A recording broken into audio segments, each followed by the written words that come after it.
Mesdames et messieurs, bonjour. Une cellule nationale de crise et un fonds de riposte et de solidarité contre les effets du Covid-19, Force Covid-19, c'est la nouvelle trouvaille du chef de l'État Macky Sall pour contrer le coronavirus qui continue à se propager au Sénégal pour atteindre 36 cas positifs, dont 2 guéris. Dans le journal du quotidien, nos confrères nous précisent que la décision a été prise hier en Conseil des ministres et le chef de l'État a aussi demandé au gouvernement de mieux impliquer le service national d'hygiène ainsi que le service civique national et de mettre en place des stocks durables de sécurité. Macky Sall a ensuite demandé au gouvernement de prendre des dispositions pour l'arrêt effectif des vols en provenance et à destination des pays où la maladie connaît une expansion nationale. Macky dégaine son arme de guerre, c'est le titre qui barre la une du journal Critique. Nos confrères du quotidien Le Témoin parle de mobilisation générale contre le coronavirus et toujours hier en Conseil des ministres, nos confrères du journal Les Échos nous font savoir que Macky a remercié tous ceux qui ont apporté leur contribution et invite les ministres à contribuer chacun à hauteur d'1 million de francs CFA. Et il a ensuite fait savoir qu'il va joindre personnellement des leaders de l'opposition pour les remercier d'avoir adhéré aux mesures qu'il a prises. Toujours par rapport à la riposte, nos confrères du journal Les Échos nous parlent de cet hôpital militaire qui sera déployé à l'aéroport de Yoff et c'est le hangar des pèlerins qui sera réservé pour les quarantaines. Donc notons avec nos confrères du journal 24 heures que l'on s'achemine vers 3 semaines cruciales et selon le directeur général adjoint de l'OMS, le Sénégal doit tout faire pour éviter une transmission communautaire massive. Le docteur Ibrahim Socéfal est aujourd'hui l'invité de nos confrères du quotidien Le Soleil et dans l'entretien qu'il leur a accordé, il a salué les décisions courageuses prises par le Sénégal, à savoir le non-rapatriement des Sénégalais établis à Wuhan, l'interdiction des rassemblements et la mobilisation des ressources endogènes pour faire face à la pandémie. Il conseille au Sénégal de mettre l'accent sur la prévention de la transmission du virus à l'échelle communautaire. Dans le journal Libération, nos confrères nous indiquent que la localité de Saly est très touchée donc par cette pandémie car le dernier cas suspect a finalement été contrôlé positif et ce dernier est revenu au Sénégal samedi dernier. Notons que tous les tests effectués sur des cas suspects à Saint-Louis, Louga, Kaffrine, Cap Skirring sont revenus négatifs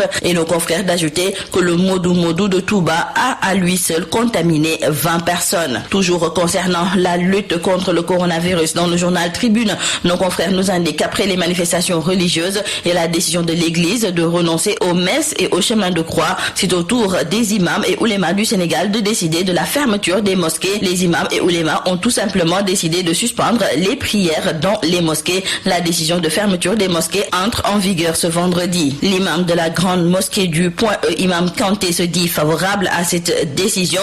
Tout le contraire de Irandao, célèbre prêcheur de Saint-TV. Ce dernier fustige cette décision. Il trouve que la fermeture des mosquées n'est pas une solution propice à la lutte contre la pandémie. C'est une mauvaise décision, dira Irandao. À l'en croire, la mesure n'est pas conforme au texte coranique ni à la sunna du prophète Mohammed, paix et salut sur lui. Il faut aussi signaler avec nos confrères de Direct News que la propagation du coronavirus aura sans nul doute des effets collatéraux sur l'économie mondiale. En conséquence, les pays africains en souffriront beaucoup et face à cette situation, l'économiste Moubarak Lo préconise des recettes pour amoindrir la charge économique. Et mis à part la lutte contre la pandémie du coronavirus, une autre lutte se mène entre la Chine et les États-Unis concernant l'origine de la maladie due au Covid-19. D'où vient le coronavirus? Quel est le lieu de naissance réel de cette pandémie? Les États-Unis et la Chine s'accusent mutuellement et à en croire nos confrères du journal Dakar Times, leurs diplomates et leur presse s'en mêlent. C'est donc le prolongement de la guerre froide qui s'opère sur le terrain économique, politique, diplomatique, financier et militaire. Dans le journal à Grande Place, nos confrères se sont entretenus avec Aliou Lo, c'est le leader du mouvement Sénégal Conscient. Et ce dernier s'engage au nom des producteurs agricoles à combattre le coronavirus par la sensibilisation et un appui en nature. Mais Aliou Lo n'a pas manqué d'égratigner certains opérateurs économiques qui, selon lui, sont pires que les gros producteurs. Ces opérateurs véreux sucent le sang des petits paysans. Terminons par le sport. Régis Bogart, l'adjoint d'Aliou Cissé en équipe nationale, a été annoncé à Amiens. Mais aujourd'hui, dans le quotidien du sport Stade, nos confrères nous confirment qu'il ne peut pas signer un autre contrat puisqu'étant déjà lié à la Fédération sénégalaise de foot. Et c'est maître Augustin Senghor Senghor qu'il déclare dans le quotidien du Sport Stade. Il ajoute qu'il a eu Régis Bogart au téléphone et ils ont échangé. Il avait été sollicité ponctuellement pour aider à la préparation mentale de l'équipe d'Amiens qui est en difficulté. Et le patron de la Fédération sénégalaise de foot se veut clair et net et déclare que Régis Bogart est sur contrat avec la Fédération sénégalaise de foot et ne peut signer un autre contrat avec un autre employeur dans le même temps. C'est tout à vos journaux et très bonne lecture. Vos journaux et très